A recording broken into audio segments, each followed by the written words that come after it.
Reading Room. Let me start recording. Hello, Reading Room. How are you? We are here in the classroom. We are on day 121. We are on 3 days on and 4 days off, and we are reading the classic story, Heidi. I'm all set with a cup of coffee. First cup of coffee today. Wasn't into it this morning, but I am now. Nice and warm. Not hot, but warm. I put a lot of creamer in it. Let's get to it. We are on chapter 14. And Heidi just went home to Grandpa. And Grandma was still alive, too. On Sunday, grandmother, on Sunday when the church bell rings. Chapter 14. Heidi stood under the waving pine branches, waiting for her grandfather, who was going with her to fetch her trunk from Dorfley while she visited the grandmother. The child could hardly wait to go down to find out how the rolls had tasted to her old friend. And yet the time did not seem long while she could listen to the beloved sound of the wind in the pines and drink in the perfume and beauty of the green pastures. She could never be satisfied with these. Her grandfather came at last out of the hut, looked about him with satisfaction, and said presently, "Now we can go down." Today was Saturday, and the Elm uncle's custom had always been to put everything in order on that day in and about the hut, the stalls, and the outhouses. This morning he had begun to work early so that he might go down with Heidi in the afternoon. He well might look about him with contentment. Everything was so fresh and clean. They separated at the door of Goat Peter's mother's cottage, and Heidi darted in. She was expected and received with a joyous welcome.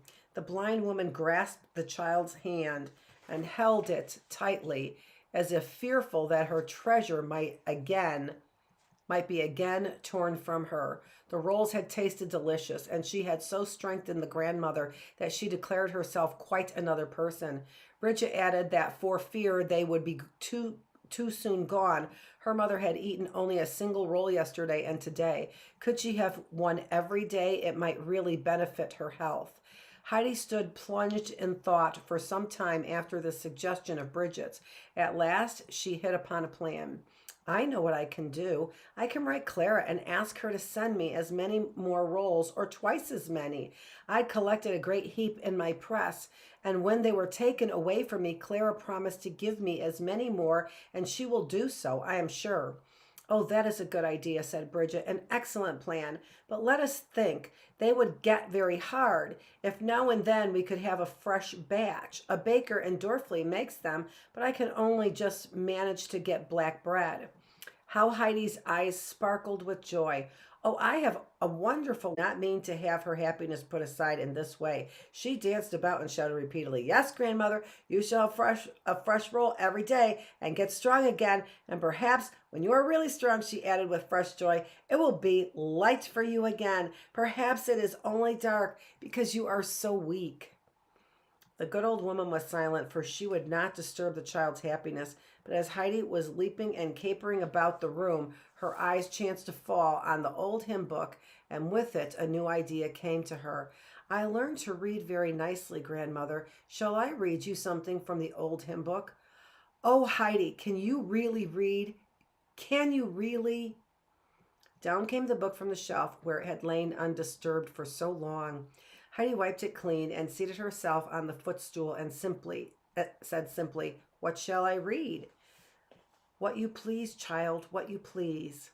Almost breathless with expectancy, the old woman sat, while Heidi turned the leaves and read here and there softly to herself a line or two. "I have found something about the sun. I will read that." And she began to read more and more earnestly as she went on, and with great emphasis. "The sun's orb of gold brings joys untold, brings us the showers and the shining hours, brings heartfelt rejoicing and beautiful light. Heavy of heart I languished apart, now again I am strong, now I raise my loud song, praising the Lord with my strength and my might. I see up above what God in his love has made to teach men again and again how strong and how great is his kingdom on high. How one and how all who list to his call may gather in peace where all sorrows cease, when from this earthly prison they fly. All things go past, God only stands fast, stands firm as the rock, scorns tempests, rude shock. His word and his will must forever endure. His blessing and grace make holy each place, heal in the heart the aching and smart. He raises the dying, the sick he can cure. Sorrow and pain will ne'er come again. The storm and the wind are all left behind, for the heavenly sun shows his beautiful face. Purest delight, peaceful and bright, I now await at the heavenly gate. My heart and my soul are all flooded with grace. The grandmother sat and listened with folded hands and with a look of transcendent happiness such as Heidi had never yet seen on any face, while tears coursed freely down her cheeks. That makes it light for me, my child. That makes it light in my heart. The good you have done me no one knows. The face of little Heidi was irradiated with pure pleasure as the grandmother thus spoke, for the grandmother's countenance seemed as if the blind woman really saw the heavenly peace that awaited her. At the moment, someone knocked upon the window. It was the uncle who was there to take his little granddaughter back with him. She followed quickly, but not without assuring her blind friend that she would come again on the morrow. Even if she went with Peter to the pasture, she would come again in the afternoon. For being able to make life bright for the grandmother and restore her to happiness was the very greatest happiness that Heidi herself could know, far better than being in the sunny pastures on the elm with the flowers and the goats. Heidi is demonstrating that she is altruistic from early birds, right? So that is very altruistic. She is selfless. She puts other people before herself, right? And that makes her joyful. Bridget followed Heidi to the door with the frock and hat Heidi had left, begging the child to take her things home with her.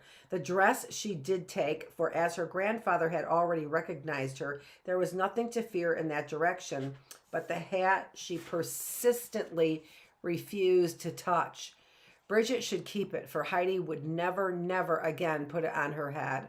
Going up the elm, the child recounted to her grandfather, as in the old times, all that had happened in the cottage, about the rolls that could be bought in Dorfli, and about her reading, how she had made the grandmother look happy, and returned at length to the first proposition, saying, "Truly, grandfather, even if the grandmother will not take it, you will give it all to me, all the money? Then I can give a piece every morning to Peter to buy a roll with, and on Sunday too. But the bed, Heidi," and the elm uncle said the elm uncle, "a proper bed would be good for you, and there would be still money enough for a good many rolls." The child would let him have no peace, assuring him that she slept far better on her bed of hay than she ever did in Frankfurt on her bed of down, and begging so earnestly and persistently that at last he said, "It is your money. Do with it what you will. You can buy rolls for your grandmother for many long years." "Good, good," shouted Heidi. "Now there is no more need of her eating hard black bread. Oh, grandfather, now everything is beautiful. It never was so beautiful before, never since we were born." And she danced along, holding her grandfather's hand and singing like a bird caroling in the sky. All at once, however, she became thoughtful and said, "If the good God had granted my prayer at once, when I begged him so hard, then I should have come home long ago and brought the grandmother only a few rolls and could not have read to her. The good God has arranged everything far better than I could have done. It has all come true as a grandmama told me it would be. I am thankful that he did not grant my prayer when I begged and complained. Now I will always pray as grandmama told me. always thanking him, for even if it is not granted as I ask, I shall remember how it was in Frankfurt. We will pray together every day, grandfather. We will not forget it, and then the good God will not forget us. And if anyone should forget it, murmured the old man, oh, then very bad things happen. Then he lets him go his own way, and if he complains, nobody has pity for him. But they all say that he forsook the good God first, and now he is forsaken of God, who alone could help him. That is true, my child. How did you find it out? From the grandmamma. She explained it all to me. They walked on for a while in silence. Presently, Heidi heard these words from her grandfather, who was following out his own thoughts.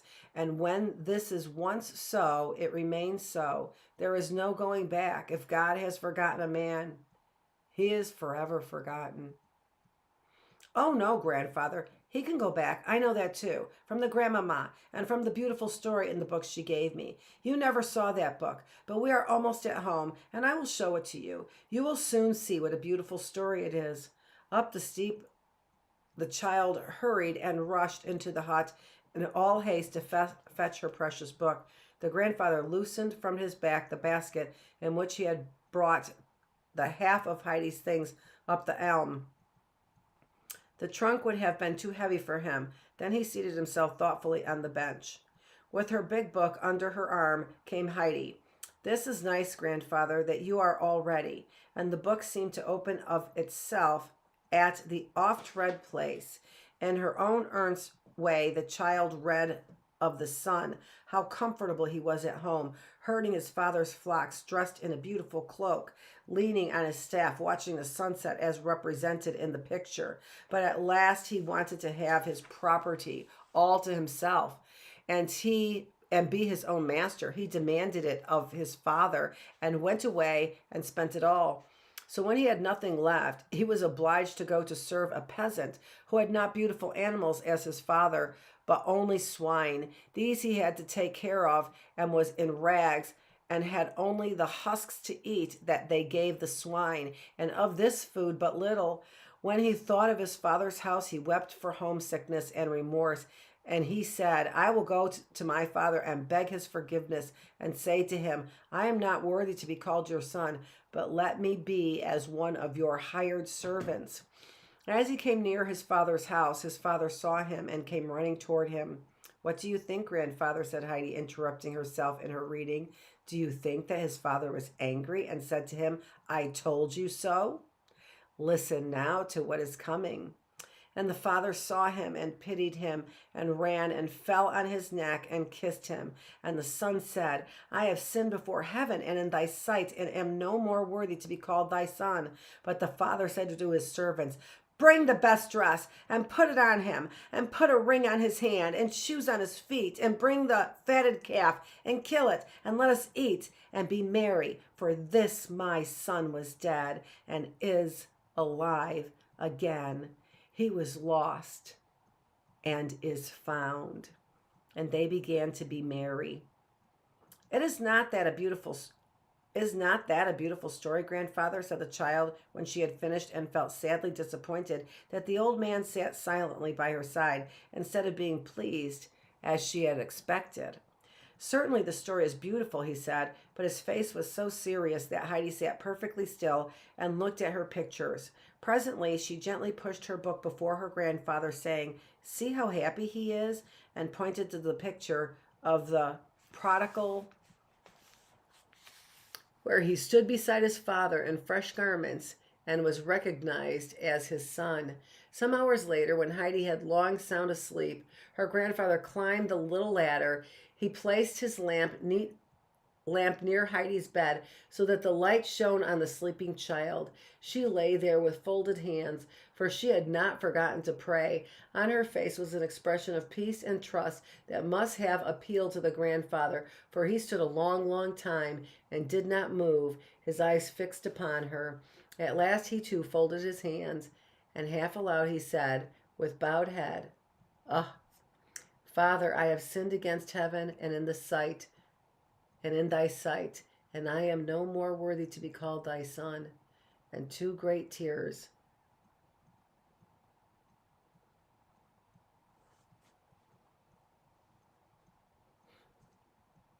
rolled down his cheeks. Not many hours thereafter, at dawn of day, the old man stood before his hut and looked about him with sparkling eyes. The sunlight of the beautiful Sunday morning flickered and played over the hill and dale. Here and there the sound of an early bell rose from the valleys. The birds were singing their happy songs in the old pines. The old man went back into the hut and called to Heidi.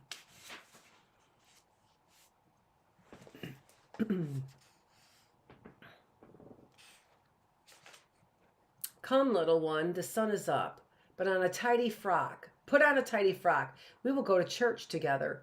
Heidi did not keep him long waiting. That was a new call from the grandfather, and no one to be followed without delay. And one to be followed without delay. In a few moments, she came running down in her pretty Frankfurt dress and stood spellbound at the sight of her grandfather in his coat with silver buttons, which she had never seen before. "Oh, grandfather," she broke forth at last, "how handsome you are in your Sunday coat." The old man looked with a pleased smile at the child and said, "And you also in yours, but come." Gosh, what a great story.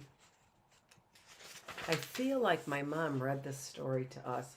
I feel like I knew this story before the movie, but I don't know. There he is, saying his prayer.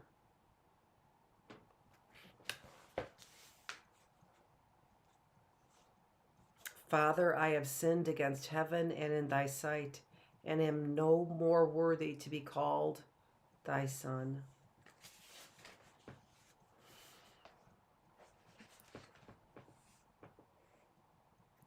And then there's that picture here of going to church.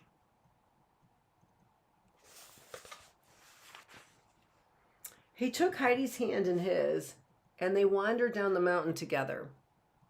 On every side, sounds of the sweet bells came towards them, fuller yet and richer, and Heidi listened in ecstasy, saying, "Do you hear, grandfather? It is like a great festival." Down in Dorfli, all the people were already gathered in the church, and the singing had begun when Heidi and the elm uncle entered together and took seats on the last bench behind the others.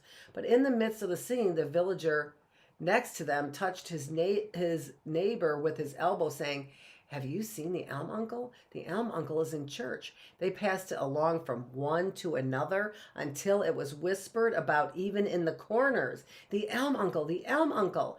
And the women were obliged to keep turning round every minute, and most of them fell out a little in their singing, so that the leader had the greatest difficulty in keeping them together. But when the pastor began his sermon, the disturbance was quieted, for there was such warmth of praise and thanksgiving in his words that all the congregation was impressed, and it seemed as if a great blessing had passed over them all. When the service was at an end, the elm uncle, holding his granddaughter by the hand, went out of the church and over the parsonage, and since no one knew what had brought the old man down, nor what it really might mean.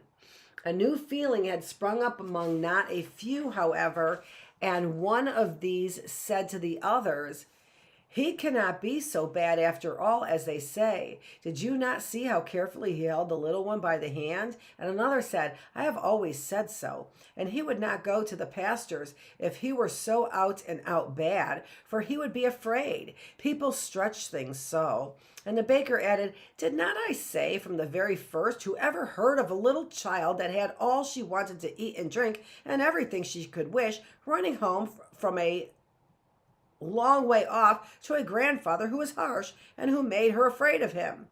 And gradually an affectionate feeling arose toward the elm uncle, which gathered strength as the women joined in and told how much they had heard from the goat Peterkin and his grandmother that placed the elm uncle in quite a different light, till at last they all began to believe it was so, and they were waiting there before the parsonage to welcome back an old friend whom they had long missed. In the meanwhile, the elm uncle had stepped to the door of the study and knocked. The pastor opened the door and admitted the visitors at once, not seeming surprised, as well might, but as if he had been expecting them. Undoubtedly, their appearance in the church had not escaped him. He seized the hand of the old man and shook it many times most heartily, and the uncle stood there and could not speak at first from emotion, being unprepared for such a reception. At last collecting himself, "I came," he said, "to beg the pastor to forget what I said to him on the elm, and not to lay it up against me that I was so obstinate concerning his well-meant advice. The pastor was perfectly right, and I was wrong. I will not follow his advice and find a lodging for myself for the coming winter in Dorfley. The winter is far too severe for this little one up there. She is too delicate. Even if the people down here do look a little askance at me, I deserve it, and the pastor will stand by me, I am sure." The kindly eyes of the pastor shone with joy as he took the old man's hand and pressed it, saying, much moved, "Neighbor, you have been in the right church before you came down to mine. I am very glad of this, and if you will come amongst us again to live, you shall not have cause to repent, but always find in me a good friend and a good welcome.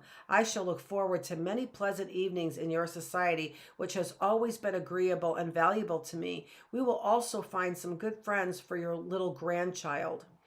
So saying, the pastor laid his hand on Heidi's curly head, then taking her by the hand, he led her out while he accompanied the grandfather and only took leave of him outside before the house door. So all the people standing about saw how the pastor held the elm uncle's hand and kept shaking it, as if he were his dearest friend from whom he could not bear to part. Scarcely had the door closed when they all came crowding around the elm uncle, and each one wished to be first, and so many hands were stretched out that he did not know which one to take. This one said, "I am very glad, uncle, that you have come amongst us again," and another, "I have long wished to exchange friendly words with you, uncle." And so it went on from all sides. When he told them that he thought of coming down to live amongst them in the winter, there was so much ado that one would have thought some old friend was returning to Dorfley, whose absence had been sorely felt by all. A good way up on the elm were the grandfather and the child, accompanied by many of the villagers, and many begged him at parting to call at their houses when he next came down their way. When the people had turned back down the mountain, the old man stood and looked after their retreating forms with such a glow on his face that it seemed as if the sun itself was shining forth from within him. Heidi said, quite overjoyed, "Grandfather, today you grow more and more handsome all the time. You never looked so before." "Do you think so, Heidi?" said he, smiling. "Yes, today it is well with me, more so than I can understand or deserve. To be at peace with God and man, that is well-being indeed. The good God meant this when he sent you to the elm, Heidi."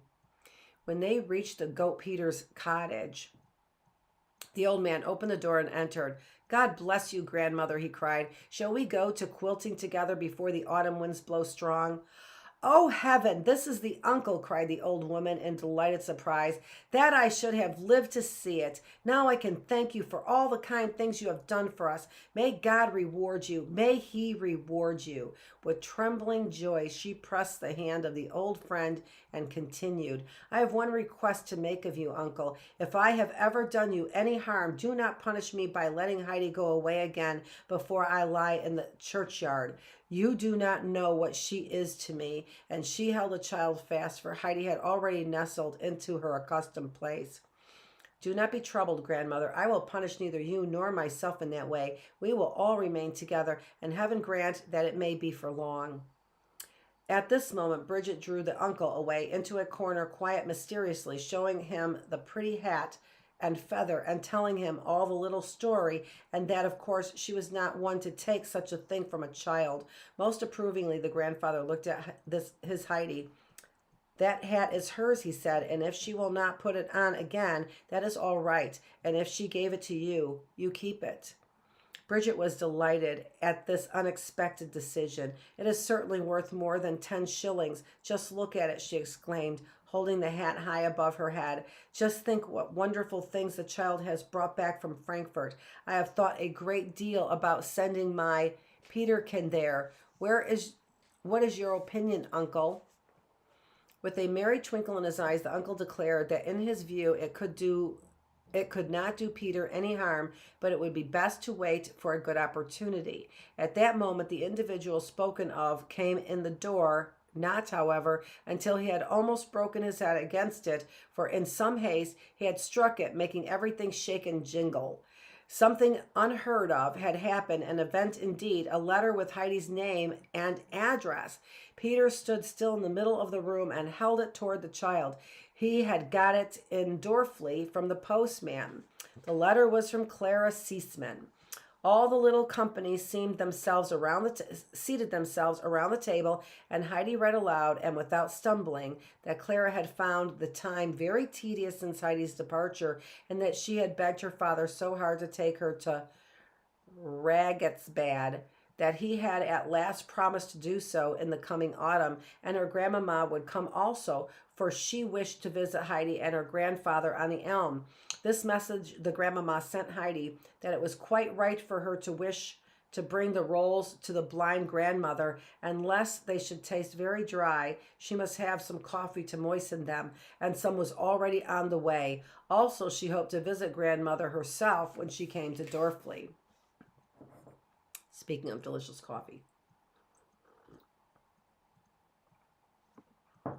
Now came questions and wonderings, and all were so busy that even Elm Uncle did not observe how late it had grown, while they were all rejoicing in the coming pleasures, and still more in that they were all together again.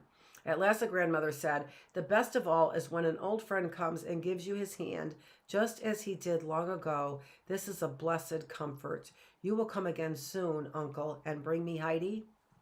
The uncle promised and gave his hand on it. Now indeed it was time to depart, and Heidi and her grandfather climbed together the elm, and the sweet music that had called them in the morning to the valley seemed to float again about them as they returned to their dear mountain home, which lay shining so peacefully in the warm golden evening light. Preparations for a journey.